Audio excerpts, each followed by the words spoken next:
नमस्कार, यो एभेन्यूज खबरको संकेत हो। तपाई अहिले एभेन्यूज एट 7 मा हुनुहुन्छ। म सुसन रामदाम। प्रारम्भमा मूल खबर। नेपालमा लगानी गर्न चिनिया कम्पनीहरूलाई प्रधानमन्त्री दाहालको आह्वान। नेपाल चीन व्यवसाय परिषद स्थापना गर्ने समझदारी। सुन तस्करी छानबिन आयोग गठनमा दलहरूबीच विवाद। अनुसन्धान सुरुबाटै गर्नुपर्ने एमालेको अडान। पूर्ण कारण गर्न तयार भएको देखिएन। कांग्रेस केन्द्रीय समिति बैठकमा सरकारको चर्को आलोचना। सरकारमा रहने नरहने बारे समीक्षा गर्न माग। अख्तियार सम्बन्धी विधेयकमा मन्त्रीहरूकै असन्तुष्टि। भ्रष्टाचार नियन्त्रणको लागि बाध्यकारी कानुन निर्माण गर्न सांसदहरूलाई आग्रह। पूर्व राजा ज्ञानेन्द्र शाहद्वारा भक्तपुरको तलेजु भवानी र भैरवनाथको दर्शन। स्थानीयद्वारा भव्य स्वागत। र एसियाली खेलकुदमा भाग लिने नेपाली क्रिकेट टोलीको विदाई। पदक जित्ने लक्ष्यका साथ खेल्ने खेलाडीहरूको भनाई। हामी सबैको लक्ष्य मेडल जित्नु छ।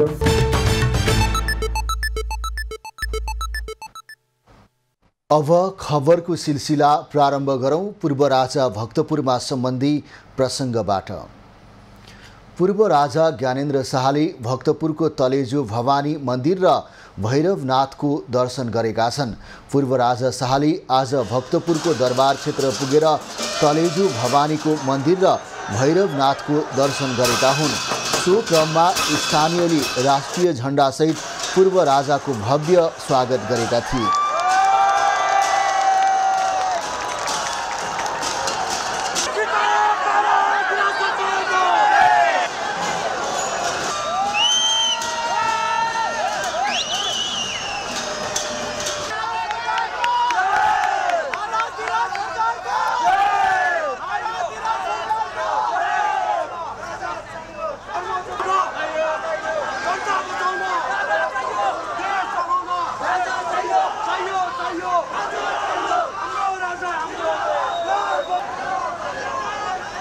पूर्व राजाको समर्थनमा स्थानीयले नाराबाजी समेत गरेका थिए।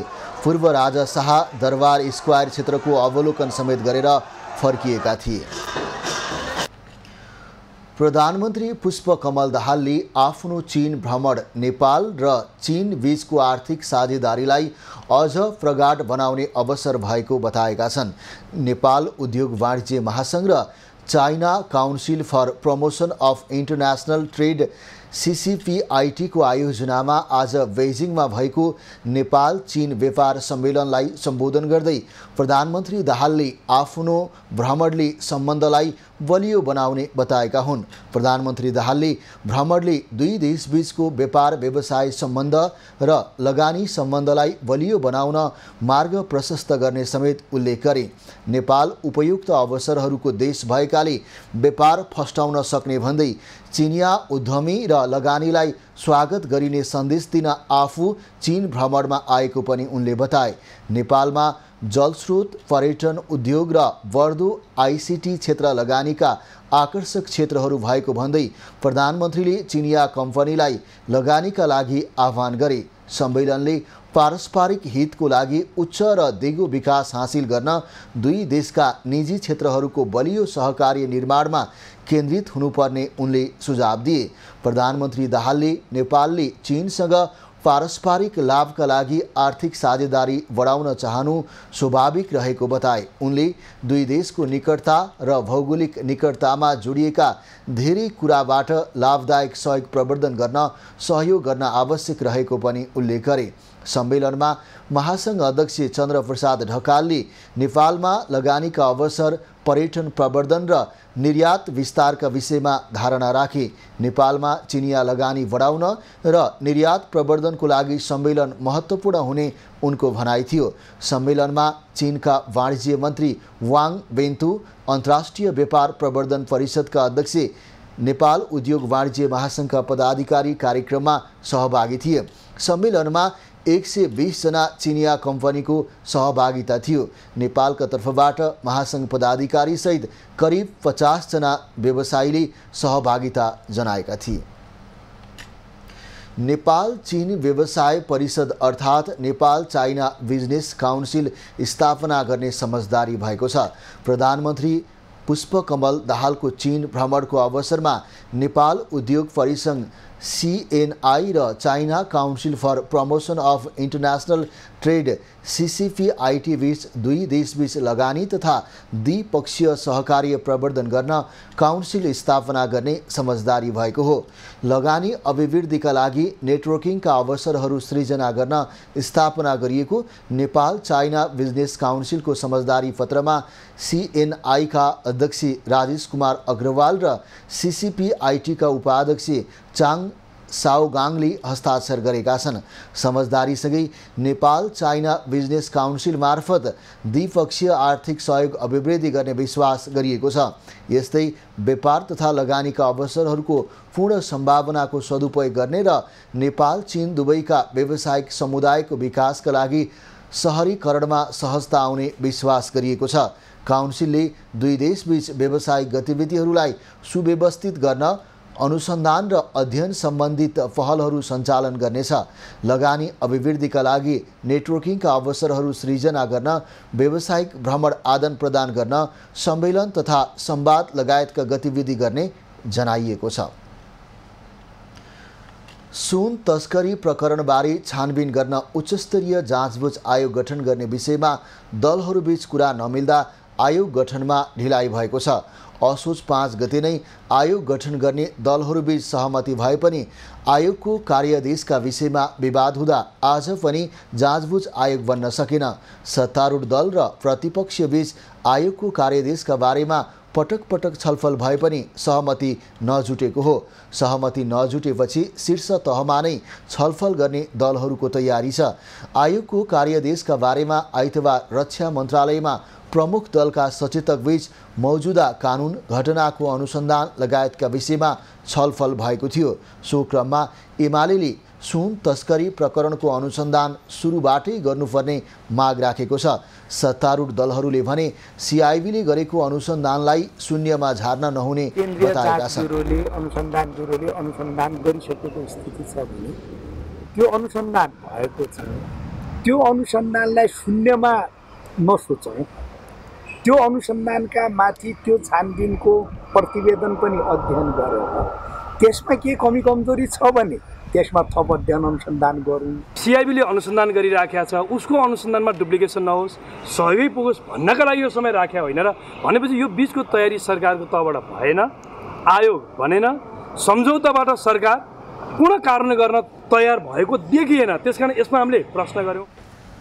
सचेतक वर्तौलाले आयोग बनाउने सम्झौता कार्यान्वयन गर्न सरकार तयार नभएको आरोप समेत लगाए। छलफलमा गृहमन्त्री नारायण काजी श्रेष्ठसहित माओवादीका प्रमुख सचेतक हितराज पाण्डे, एमालेका उपाध्यक्ष विष्णु पौडेल, सचेतक महेश वर्तौला र कङ्ग्रेसका प्रमुख सचेतक रमेश लेखकको उपस्थिति रहेको थियो। गृहमन्त्री नारायण काजी श्रेष्ठले सुन तस्करी प्रकरणको अनुसन्धानमा सरकारले कुनै प्रकारको हस्तक्षेप नगर्ने बताएका छन्। आज प्रतिनिधि सभा अन्तर्गतको राज्य व्यवस्था तथा सुशासन समितिको बैठकमा उनले अनुसन्धानमा कुनै प्रकारको हस्तक्षेप नभएको स्पष्ट पारेका हुन्। गृहमन्त्री श्रेष्ठले सुन तस्करी प्रकरणको अनुसन्धान खुल्ला रहेको भन्दै आगामी दिनमा पनि हस्तक्षेप बेगर अगाडि बढ्ने बताए।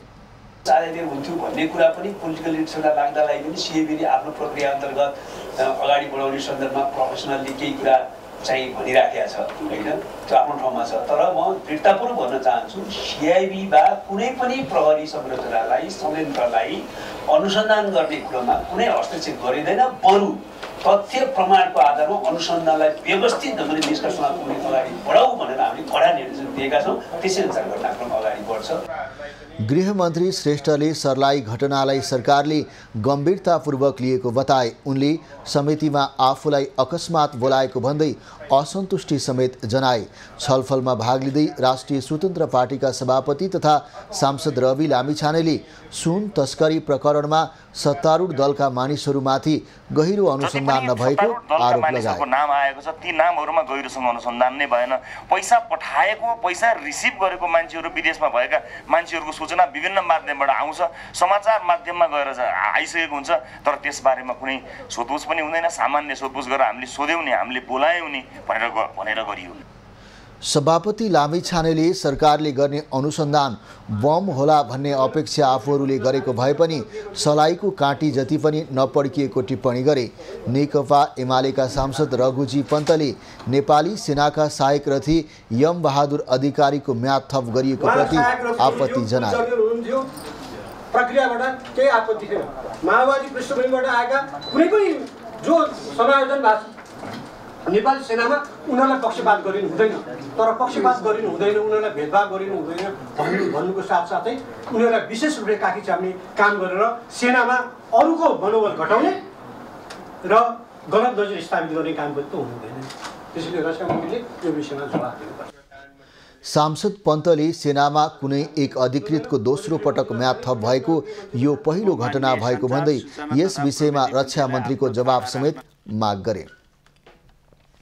अख्तियार दुरुपयोग अनुसन्धान सम्बन्धी विधेयकका केही प्रावधानप्रति सरकारकै मन्त्रीले असन्तुष्टि जनाएका छन्।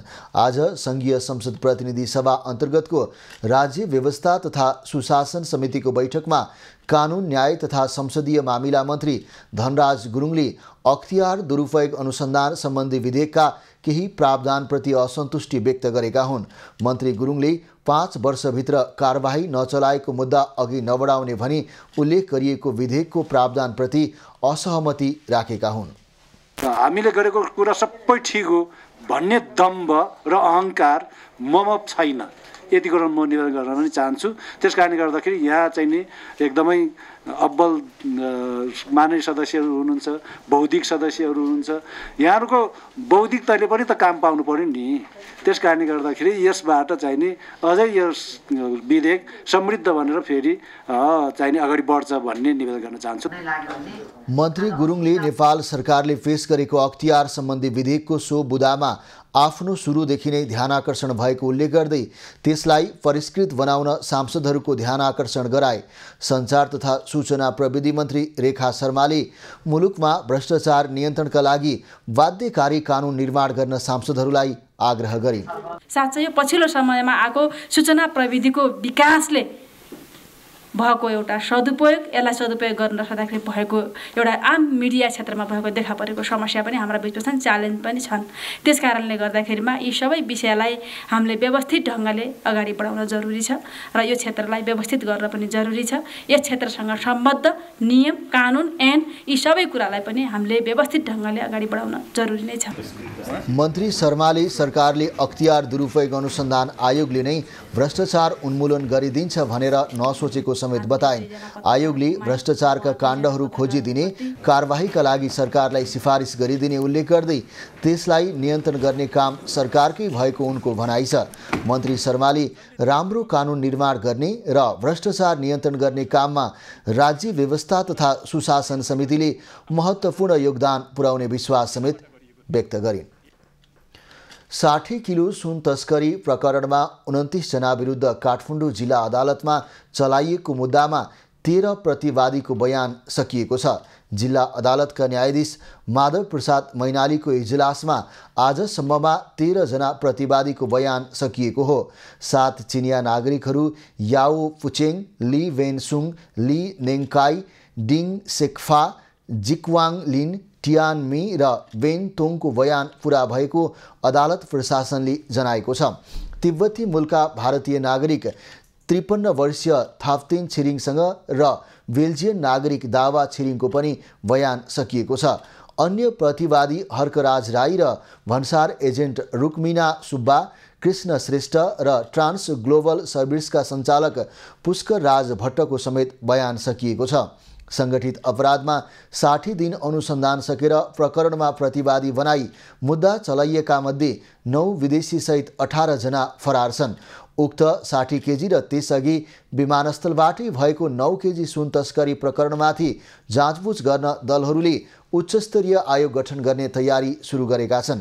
सुन प्रकरणमा पक्राउ गरिएका 26 जना र 3 जनालाई फरार प्रतिवादी कायम गरेर मुद्दा दायर गरिएको छ। अघिल्लो आइतबार सरकारी वकिल कार्यालय काठमाडौँले 3 अर्ब 50 करोड 30 लाख बिगो दाबी गरेर काठमाडौँ जिल्ला अदालतमा मुद्दा दर्ता भएको हो। सुन प्रकरणमा 50 जना संलग्न रहेको सिआइबीको निष्कर्ष छ। 50 मध्ये 32 जना पक्राउ परेका थिए। पक्राउ परेका मध्ये 6 जनालाई मुद्दा नचलाउन सिआइबीले नै सिफारिस गरेको थियो। गण्डकी प्रदेशका मुख्यमन्त्री तथा नेपाली कांग्रेसका केन्द्रीय सदस्य सुरेन्द्र राज पाण्डेले संघीयताबारे प्रश्न उठिरहेको बताएका छन्। केन्द्रीय समिति बैठकमा आज बोल्दै उनले केन्द्र र स्थानीय सरकार पहिले पनि रहेको तर प्रदेश नयाँ भएकाले प्रहार प्रदेश सरकारमाथि हुने गरेको पनि बताएका छन्। मुख्यमन्त्री पाण्डेले कानुन बनाउने रुचि विगतका र अहिलेका सरकारमा नदेखिएको उनको भनाइ छ।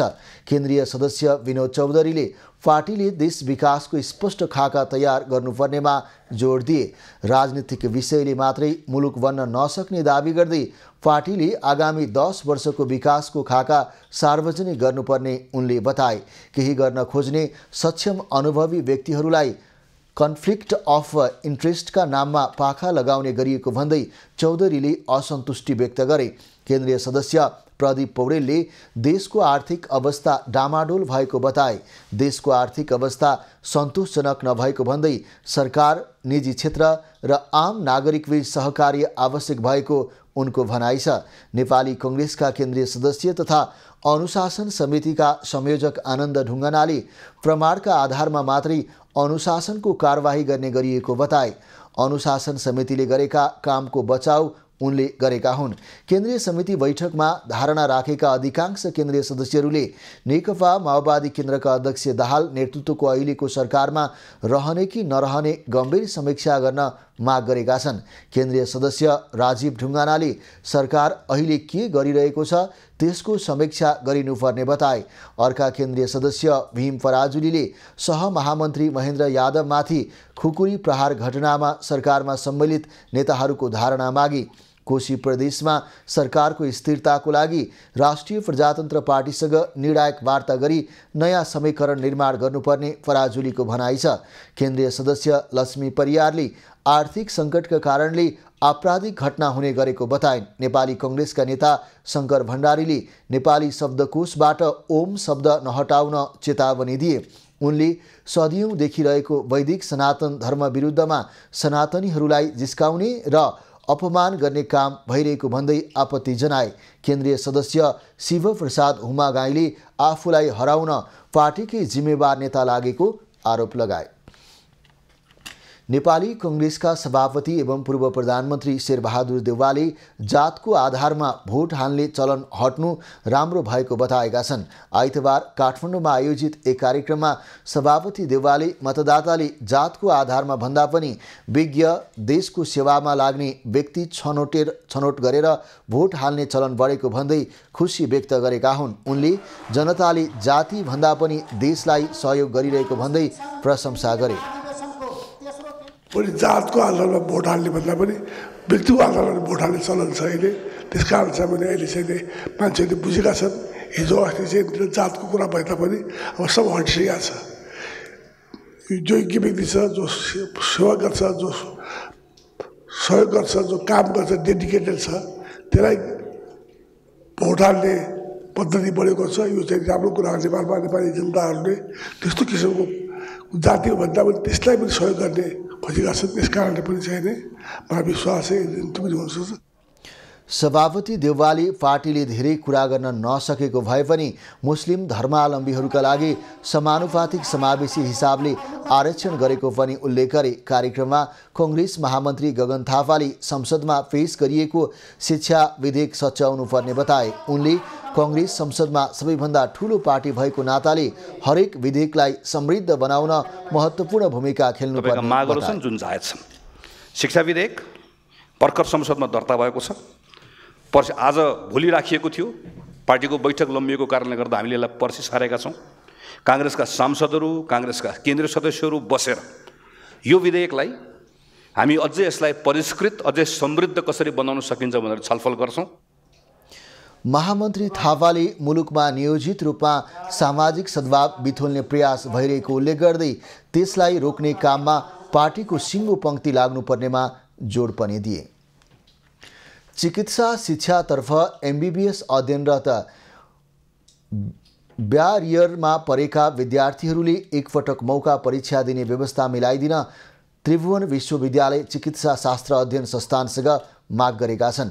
आइतबार प्रतिनिधि सभा अन्तर्गतको शिक्षा, स्वास्थ्य तथा सूचना प्रविधि समितिमा विद्यार्थीहरूले 2 देखि 3 महिनासम्मको समय दिएर परीक्षामा सामेल गराउन त्रिभुवन विश्वविद्यालय चिकित्सा शास्त्र अध्ययन संस्थानसँग माग गरेका हुन्। उनीहरूले कोरोना अवधिमा लकडाउनका कारण राम्रोसँग पढ्न नपाई ब्यारियरमा परेको गुनासो गर्दै मौका परीक्षाको व्यवस्था गरिदिन आग्रह गरेका हुन्।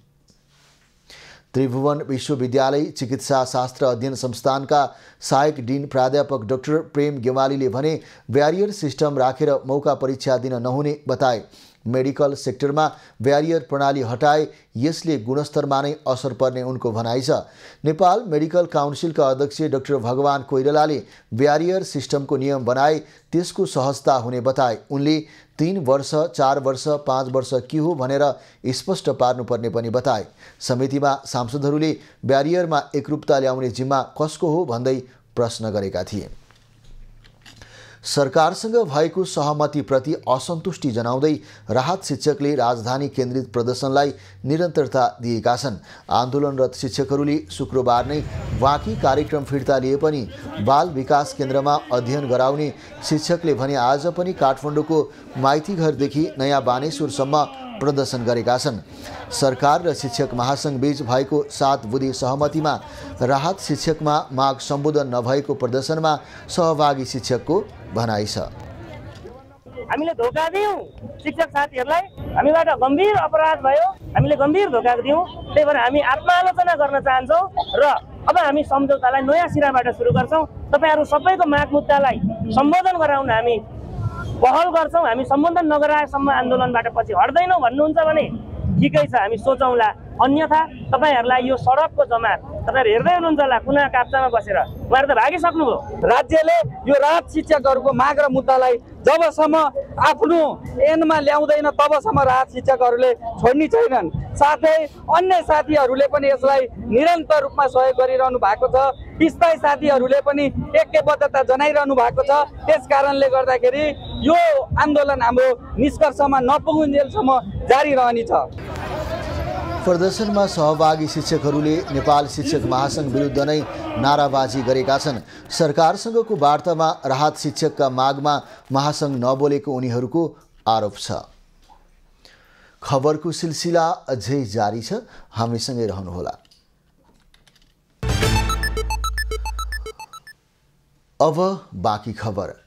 सभामुख देवराज घिमिरे आयरल्यान्डको भ्रमण सकेर स्वदेश फर्किएका छन्। स्वदेश फर्केपछि आज त्रिभुवन अन्तर्राष्ट्रिय विमानस्थलमा पत्रकारसँग कुरा गर्दै भ्रमणका क्रममा नेपाली विद्यार्थीका लागि सहज भिसा तथा छात्रवृत्तिको व्यवस्था, क्यान्सर लगायतका रोगको निदानका लागि आवश्यक उपचार पद्धतिमा प्रविधि लगायतको सहयोगबारे आफूले कुरा राखेको बताए। सभामुख घिमिरेले भ्रमणका क्रममा एक अर्का देशका नागरिकको भ्रमण, नेपालको हिमाल र सगरमाथा हेर्ने र आरोहणको लागि प्रोत्साहनबारे छलफल भएको बताए। सरल ढङ्गबाट त्यहाँ जानको लागि भिसाको प्रबन्ध कसरी गर्न सकिन्छ जस्ता विषयहरूमा पनि केही सरसल्लाहहरू छलफलहरू भएको छ र अब तदनुकूल अगाडि बढ्नको लागि सम्बन्धित ठाउँबाट अगाडि बढौँ भन्ने कुराहरू भएको छ। क्यान्सरलाई अध्ययन गर्ने वा सुरुको स्टेजमै थाहा पाएर नियन्त्रणका तरिकाहरू अपनाउने यी जस्ता कुराहरूमा के गर्न सकिन्छ त्यो हामी गर्न तयार छौँ भन्ने उहाँहरूका यी खालका कुराहरू गयो भने। सभामुख घिमिरेले नेपाली दक्ष तथा अध्यक्ष जनशक्तिका लागि रोजगार, बेलायतको भिजा भएका नेपालीहरूलाई आयरल्यान्ड भ्रमणमा सहजीकरण र नेपालमा आइरिस लगानी भित्राउने बारेमा पनि कुरा भएको बताए। भ्रमणका क्रममा आइरिस सदनको माथिल्लो सदन सिनड एरियनका अध्यक्ष जेरी बटाइमर र आयरल्यान्डका राष्ट्रपति महामहिम माइकल डी हिगिन्ससँग शिष्टाचार भेट भएको थियो। त्यस्तै उनले आयरल्यान्डका तल्लो सदन डोलय एरियनका सभामुख सान ओ फार्गिल, आइरिस सरकारका आवास, स्थानीय सरकार तथा सम्पदा मन्त्री दर्राक ओ ब्रायन, आइरिस सरकारका शिक्षा मामिला हेर्ने राज्य मन्त्री नियाल कोलिन्ससँग पनि छलफल गरेका थिए। सञ्चार तथा सूचना प्रविधि मन्त्री रेखा शर्माले राजनीतिप्रति नकारात्मक प्रवृत्ति हावी भएको बताएकी छन्। आज सिंहदरबारमा आयोजित हेम सुनिल जोखिमपूर्ण टेलिभिजन पत्रकारिता पुरस्कार वितरण कार्यक्रममा सकारात्मक प्रवृत्ति किनारामा हुँदा नकारात्मकता हावी भएको गुनासो गरेकी हुन्। मन्त्री शर्माले पछिल्लो समय सूचना प्रविधिमा आएको विकासबाट सही सदुपयोग हुन नसक्दा आएका नकारात्मकताले झनै चुनौती थपेको उल्लेख गरिन्। कुरा हावी हुँदाखेरि त्यसको अब्जस सबैले भोग्नुपर्ने रहेछ। पत्रकारिता क्षेत्रमा पनि कैयन कुराहरू अघि यहाँ पनि कुरा उठाउनु भयो अनि दिलभूषणजीले पनि राख्नुभयो। अहिले मिडियाको च्यालेन्ज कसरी अगाडि बढिरहेको छ, हामी कसरी पत्रकारिता टिकाउने कुरामा हामी समस्यामा छौँ भनेर राख्नुभयो। साँच्चै यो पछिल्लो समयमा आएको सूचना प्रविधिको विकासले भएको एउटा सदुपयोग, यसलाई सदुपयोग गर्न नसक्दाखेरि भएको एउटा आम मिडिया क्षेत्रमा भएको देखा परेको समस्या पनि हाम्रा बिचमा छन्, च्यालेन्ज पनि छन्। मन्त्री शर्माले सञ्चार क्षेत्रसँग सम्बद्ध नियम कानुन ऐनलाई सरकारले व्यवस्थित बनाएर अघि बढ्ने प्रतिबद्धता सुनाइन्। कार्यक्रममा हेम सुनिल जोखिमपूर्ण टेलिभिजन पत्रकारिता पुरस्कार पत्रकार महेश केसी र शिव सिलवाललाई प्रदान गरिएको थियो।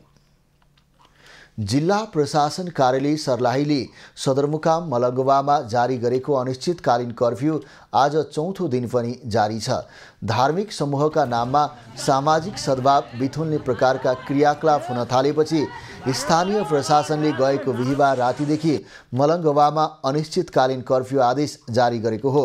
विगत 4 दिनदेखिको निरन्तरको कर्फ्यूले मलङ्गवा क्षेत्रको जनजीवन प्रभावित बनेको छ। कर्फ्यूका कारण मलङ्गवामा यातायात, बजार, पसल, कल कारखाना, सरकारी कार्यालय, होटल, स्कुल, कलेज खुलेका छैनन्। स्थानीय प्रशासनले अनिश्चितकालीन कर्फ्यू आदेश जारी गरेपछि मलङ्गवामा छिटफुट बाहेक ठूला प्रदर्शन भएका छैनन्। अब बिस्तारै मलङ्गवाको अवस्था सामान्य हुने अपेक्षा स्थानीय प्रशासनले गरेको छ। गत बिहिबार साँझ भगवान गणेश पूजाको मूर्ति विसर्जन गर्ने क्रममा मलङ्गवा 3 मा 2 समूहबीच झडप भएपछि थप अप्रिय घटना नहोस् भनेर स्थानीय प्रशासनले अनिश्चितकालीन कर्फ्यू आदेश जारी गरेको हो। झडपमा परेर 8 जना घाइते भएका छन्। उनीहरूमध्ये 1 जनाको अवस्था गम्भीर छ। सर्वदलीय तथा सर्वपक्षीय बैठकले धार्मिक, सांस्कृतिक तथा सामाजिक सद्भाव बिथुल्ने अराजक तत्त्व विरुद्ध कडा प्रशासनिक कदम चाल्ने निर्णय गरिसकेको छ। मलङ्गवामा नियोजित रूपमा सामाजिक तथा साम्प्रदायिक सद्भाव बिथुल्न केही समूह लागेको निष्कर्षमा स्थानीय प्रशासन पुगेको छ। क्रिकेटर सन्दीप लामिछाने विरुद्धको नाबालिग बलात्कार मुद्दामा आज पनि सुनवाई स्थगित भएको छ। काठमाडौँ जिल्ला अदालतमा न्यायाधीश अभावका कारण आज पनि सो मुद्दा पेशीमा नै नचढी स्थगित भएको हो। गोला प्रथाबाट इजलास तोकिँदा सन्दीप विरुद्धको मुद्दा उपस्थित न्यायाधीशहरूको इजलासमा नपर्दा सुनवाई स्थगित भएको जनाइएको छ। यसअघि असोज 1 गते पनि न्यायाधीश अभावकै कारण सन्दीपको मुद्दा पेशीमा नचढी स्थगित भएको थियो। काठमाडौँ जिल्ला अदालतका 30 फाँटमध्ये आज 15वटा फाँटमा मात्रै इजलास बस्नेछ। न्यायाधीशहरू नभएका कारण 15वटा फाँटमा इजलास नबस्ने अदालतले जनाएको छ। सर्वोच्च अदालतले लामिछाने विरुद्धको बलात्कार मुद्दालाई प्राथमिकता दिएर यथाशीघ्र टुङ्गो लगाउन भने पनि काठमाडौँ अदालतले मुद्दालाई चाँडो टुङ्गो लगाउने गरी अघि बढाउन सकेको छैन। यसअघिको सुनवाईमा जिल्ला अदालतले पीडित बालिकाकी आमाको जन्म मिति मगाउने आदेश दिएको थियो। एक नाबालिग किशोरीलाई होटेलमा लगेर बलात्कार गरेको आरोप लामिछानेमाथि छ। सो मुद्दाको थुन्चेक बहसपछि 2079 कार्तिक 18 मा न्यायाधीश माधव प्रसाद घिमिरेको इजलासले सन्दीपलाई पुर्पुच्छका लागि थुनामा पठाउने आदेश गरेको थियो। पछि उनी उच्च अदालतको आदेशमा धरौटीमा रिहा भएका थिए। अख्तियार दुरुपयोग अनुसन्धान आयोगले बाराको सिमरौनगढ नगरपालिकाका तत्कालीन प्रमुख प्रशासकीय अधिकृत विश्वराज मरासेनी, लेखा अधिकृत सर्वेन्द्र प्रसाद चौधरी सहित 5 जना विरुद्ध भ्रष्टाचार मुद्दा दायर गरेको छ। सिमरौनगढ 8 कोचरवा स्थित जनता माविको भवन निर्माण बापतको रकम उपभोक्ता समितिलाई दिने क्रममा अनियमितता गरेको आरोपमा अख्तियारले मरासेनी र चौधरी विरुद्ध विशेष अदालतमा भ्रष्टाचार मुद्दा दायर गरेको हो। अख्तियारले जनता माविको भवन निर्माण उपभोक्ता समितिका अध्यक्ष रामबाबु प्रसाद यादव, सचिव रामाकान्त प्रसाद र कोषाध्यक्ष किरणदेवी यादव विरुद्ध पनि भ्रष्टाचार मुद्दा दायर गरेको हो। तत्कालीन प्रमुख प्रशासकीय अधिकृत मरासेनी र लेखा अधिकृत चौधरीले प्राविधिकले तयार गरेको मूल्याङ्कन र भुक्तानीको लागि स्वीकृत भएको टिप्पणीमा उल्लेख भएको भन्दा बढी रकम उपभोक्ता समितिलाई भुक्तानी दिएको अनुसन्धानबाट खुलेको अख्तियारले जनाएको छ। उनीहरूले निर्माण काममा खर्च भएको रकमभन्दा 6,58,440 रुपैयाँ 16 पैसा बढी भुक्तानी दिएको देखिएको अख्तियारको भनाइ छ। सुदूरपश्चिम प्रदेशका पहाडी जिल्लामा खाद्य सङ्कट देखिएपछि खाद्य व्यवस्था तथा व्यापार कम्पनी लिमिटेडले 2000 क्विन्टल चामल पठाएको छ। नजिकिएको पहाड चाड पर्वलाई लक्षित गरी सुदूरपश्चिमका पहाडी जिल्लाका डिपो र बिक्री केन्द्रका लागि सो खाद्यान्न पठाइएको हो। केही दिन अघि बाजुरामा चामल अभावको जानकारी आएपछि त्यहाँ सहित दार्चुला, अछाम र डडेलधुरामा पनि चामल पठाइएको कम्पनीले जनाएको छ। पश्चिम प्रदेशको लागि 7वटा जिल्लाको लागि 40,000 कोटा निर्धारण भएको छ र ठेक्का प्रक्रिया पनि अन्तिम चरणमा पुगेको छ। चाँडै नै आशयको सूचना आउँछ र हामीले चाहिँ अत्यावश्यक जिल्लाहरूमा चाहिँ चामलको माग अनुसार चाहिँ दार्चुलामा 400 क्विन्टल, डडेलधुरामा 400 क्विन्टल, बझाङमा 200 क्विन्टल र बाजुरामा 630 क्विन्टल चामल पठाइसकेको छ। मार्तडीमा शनिबार 200 क्विन्टल चामल ढुवानी गरिएको थियो। त्यसपछि आइतबार थप 430 क्विन्टल चामल पठाइएको छ। दार्चुलामा, अछाममा र डडेलधुरामा 400 क्विन्टल तथा बझाङमा 210 क्विन्टल गरी 2030 क्विन्टल चामल पहाडी जिल्लाहरूमा पठाइएको हो। कैलाली र कञ्चनपुरमा धान खरिद गरी पहाडी जिल्लामा चामल पठाउने गरिएको। सुदूरपश्चिममा कर्मचारी अभावकै कारण अहिले डिपो हटाएर बिक्री केन्द्र सञ्चालन गरिएको छ। चालु आर्थिक वर्षको सुरुको कोटा 40,000 क्विन्टल चामल रहेको अवस्थामा विगतका वर्षहरूमा ढिलो गरी ठेक्का हुने गरेकोमा यो वर्ष भने अहिले चामल ढुवानीको ठेक्का प्रक्रिया अन्तिम चरणमा पुगेको छ। ठेक्का प्रक्रियाले केही दिनमा पूर्णता पाएसँगै 15,000 क्विन्टल चामल थप मौजदात रहने कम्पनीको भनाइ छ। अहिले नै 6,000 क्विन्टल चामल मौजदात अवस्थामा रहेको छ। चाड पर्वहरूका लागि सुदूरपश्चिमका 9वटै जिल्लामा सुपथ मूल्य फसल समेत सञ्चालन गर्ने तयारी गरिएको छ। बैतडी र डोटी बाहेक सबै जिल्लामा खाद्यका शाखा कार्यालय छन्। सुदूरपश्चिमका पहाडी जिल्लामा गत आर्थिक वर्षमा 44,000 क्विन्टल चामल खपत भएको थियो। इन्द्र जात्राका अवसरमा देखाइने दीप प्याखा अर्थात् देवी नाच शनिबारबाट सुरु भएको छ। विभिन्न मुद्रा र आसनमा नचाइने नाचले असत्यमाथि सधैँ सत्यको जित हुन्छ भन्ने सन्देश दिने गर्दछ।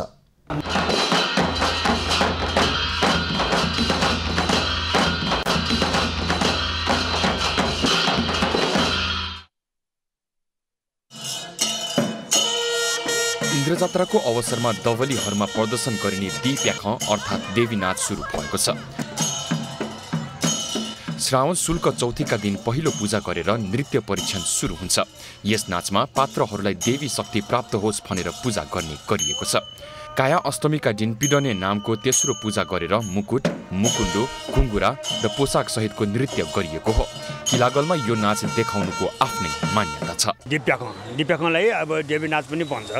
यो चाहिँ अब 60वटा देवी देवताहरू छन्। यसमा मुख्य मूल चाहिँ भैरव, कुमारी, चण्डी, अनि दैत्य, अनि कौँ, बेटा, ख्याक, यो 7 जना हो। विभिन्न मुद्रा र आसनमा नचाइने यो नाच शान्ति, रोग व्याधि नहोस्, विनाशकारी र प्रलयकारी घटना नहोस् भन्ने कामना सहित प्रस्तुत गरिन्छ। यसमा युद्ध, दैत्य, हित्वनेपह, शान्ति, चजा, ग्वारा, शून्य जस्ता विभिन्न नृत्य हुन्छन्। नाच मालश्री, धनाश्री, कन चजा, स्वरत, फुपारी जस्ता रागमा आधारित हुन्छ।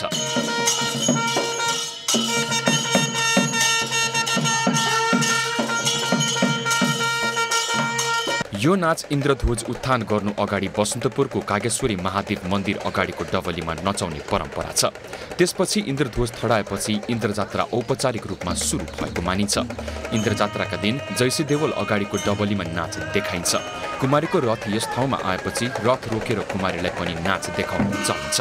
देवी पात्रहरूमा भैरव, कुमारी, चण्डी, दैत्य, कौव अर्थात् कङ्काल, बेता अर्थात् बेताल र ख्या अर्थात् ख्याक हुन्छन्। नाचले असत्यमाथि सधैँ सत्यको जितको सन्देश दिन्छ।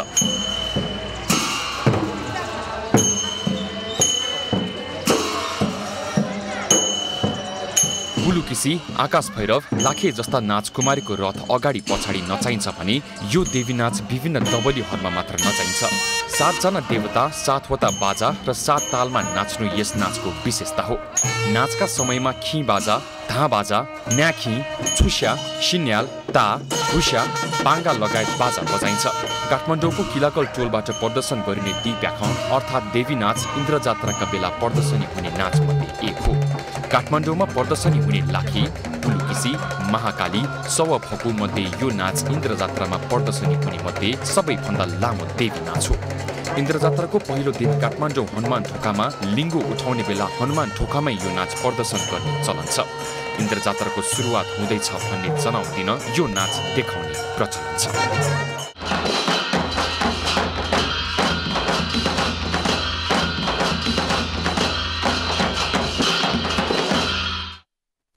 अबको पालो एभिन्यूज एट बिजनेस। नेपाल राष्ट्र बैंकका गभर्नर महाप्रसाद अधिकारीले बैंकहरूले कर्जा प्रवाह नगरेकाले मुलुकको अर्थतन्त्र चलायमान हुन नसकेको भन्न नमिल्ने बताएका छन्। त्रिभुवन विश्वविद्यालय केन्द्रीय अर्थशास्त्र विभागले गरेको सम्मेलनमा उनले बैंकहरूको कर्जा प्रवाह मुलुकको जीडीपी भन्दा धेरै हुँदा पनि कर्जा प्रवाह नभएर अर्थतन्त्र चलायमान हुन नसकेको बताएका हुन्। गभर्नर अधिकारीले बैंकहरूले कर्जा प्रवाह नगरेर अर्थतन्त्र चलायमान हुन नसकेको भन्ने कुरा गलत भएको बताए।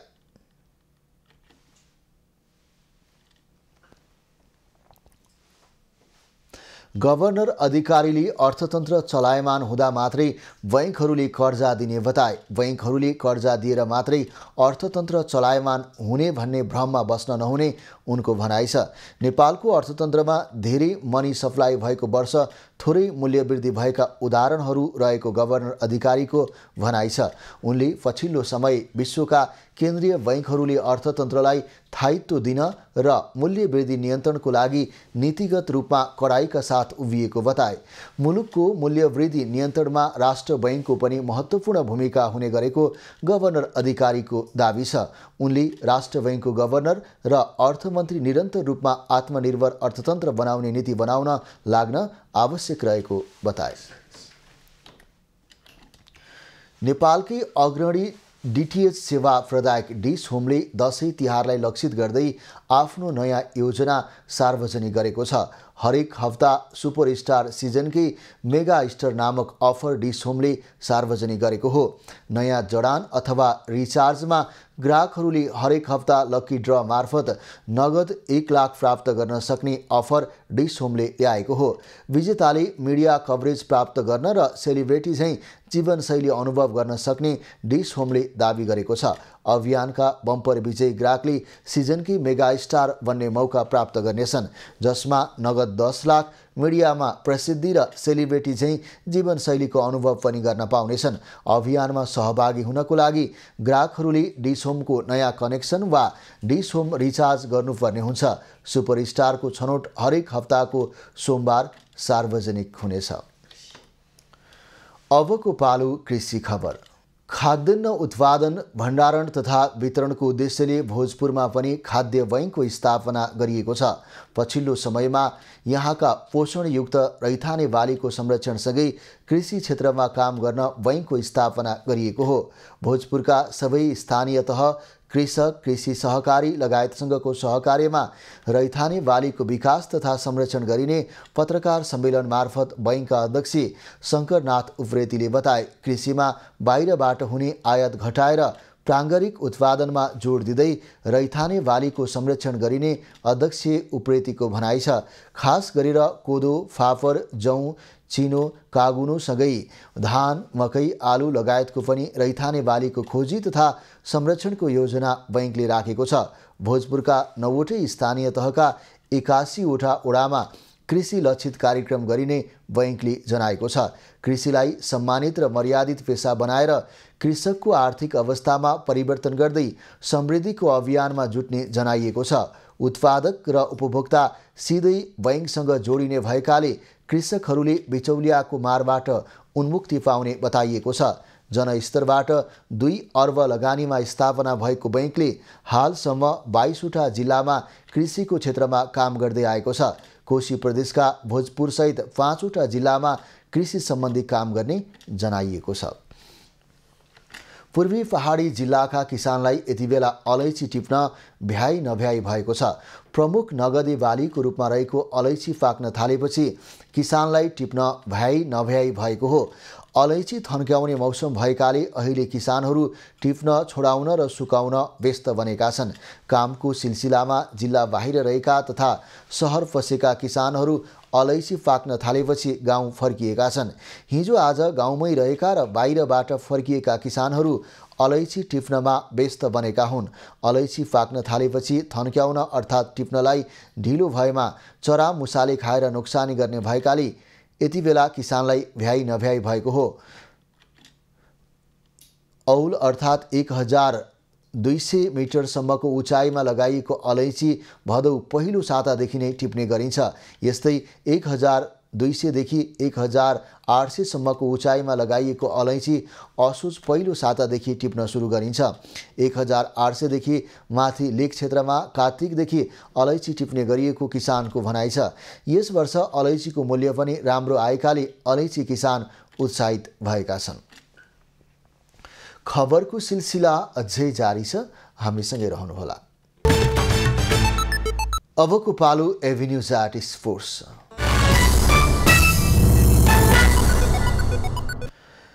एशियन गेम्सका लागि चीन जाने नेपाली क्रिकेट टोलीको विदाई गरिएको छ। नेपाल क्रिकेट संघ क्यानका पदाधिकारीहरूले आज एक कार्यक्रमका बीच खेलाडीहरूलाई विदाई गरेका हुन्। विदाई कार्यक्रममा नेपाली राष्ट्रिय क्रिकेट टोलीका कप्तान रोहित कुमार पौडेलले राम्रो अभ्यास गरेको र मेडल जित्ने लक्ष्य आफूहरूले राखेको बताए। उनले मेडल हात पार्नको लागि सबै खेलाडी तयार रहेको जानकारी दिए। उहाँको योगदानले नेपाल क्रिकेटमा राम्रो हुनेछ भन्ने विश्वास छ। र प्रिपरेसनको कुरा गर्दाखेरि आई थिङ्क हामी लास्ट 10-15 डेजदेखि नेपालमा क्याम्प गरिरहेछौँ। पानीले गर्दा भनौँ न योपालि अलि राम्रोसँग क्याम्प गर्न पाइयो। आउटडोरहरू भनौँ सेन्ट्रल विकेट युज गर्न पायौँ र ओभरअल राम्रै प्रिपरेसन भयो र हामी सबैको लक्ष्य मेडल जित्नु छ र त्यसको लागि हामी सम्पूर्ण प्लेयरहरू त्यसको लागि एकदम रेडी छौँ। नेपाल क्रिकेट संघ क्यानका अध्यक्ष चतुरबहादुर चन्दले आगामी दिनमा सबैले देख्ने गरी मनोबल कमजोर नहुने गरी आफूहरू लाग्ने बताए। क्रिकेट खेललाई नेपालमा धेरैले रुचाएको भन्दै थप मनोबल बढ्ने गरी खेल्न आग्रह उनको छ। पहिले भन्दा उत्कृष्ट रूपमा यो कार्य समितिले यहाँहरूको भावनाको कदर गर्दै आगामी दिनमा देखिने गरी हैन तपाईहरुको एकदम मनोबल कमजोर नहुने गरी एक खालको हामी हौसला बढाउनेका साथ हामी अब अगाडि बढ्नेछौँ। यो चाहिँ मैले स्पेसली प्लेयरहरूलाई कोचिङ स्टाफलाई मैले यो विश्वास दिलाएँ। क्यानका सचिव पारस खड्काले नेपाली क्रिकेटको नयाँ युगको सुरुवात गर्ने प्रयासमा आफूहरू रहेको बताए। कुनै पनि खेललाई सहज तरिकाबाट नलिन आग्रह गर्दै खेलले देश र जनतालाई एक ठाउँमा ल्याउन ठूलो भूमिका खेल्ने उनको भनाइ थियो। कुनै पनि प्रतियोगितालाई सहज तरिकाले नलिनु होला। यो खेलले आज हामी देशलाई नै र सम्पूर्ण जनतालाई नै एक ठाउँमा ल्याउने ठूलो भूमिका खेलेको छ। त्यसैले सबैको जिम्मेवारी छ कि आगामी दिनमा जे जसरी होस् आफ्नो देशलाई जिताउनको लागि आफ्नो व्यक्तिगत तर्फबाट संस्थागत तर्फबाट हामी नयाँ सोच विचार र रणनीतिका साथ अगाडि बढ्ने प्रतिबद्धता पनि यहाँ सामु राख्दछु। नेपाली टिममा wicket keeper Binod Bhandari, Asif Sheikh, batsman Kushal Bhurtel, Rohit Kumar Paudel र सन्दीप जोरा, अलराउन्डरमा दिपेन्द्र सिंह ऐरी, कुशल मल्ल, विवेक यादव, फास्ट बलरमा सोमपाल कामी, करण केसी, गुलसन झा, प्रतीश जीसी र अविनाश बोहरा, स्पिनरमा सन्दीप लामिछाने रहेका छन्। नेपालले यही 27 सेप्टेम्बरमा मङ्गोलिया र 1 अक्टोबरमा मालदिवसँग खेल्नेछ। नेपालले समूह चरण पार गरेपछि भारत, पाकिस्तान, श्रीलङ्का वा बङ्गलादेशमाथि कुनै देशसँग प्रतिस्पर्धा गर्नेछ। यसैबीच सन्दीप लामिछाने भने भोलि चीन जाने भएका छन्। काठमाडौँ जिल्ला अदालतमा मुद्दाको सुनवाई स्थगित भएपछि उनी भोलि चीन जाने पक्का भएको हो। एसियाडमा नेपाली टोलीले बुधबार मङ्गोलियासँग खेल्दैछ। अब पालो खास खबरको।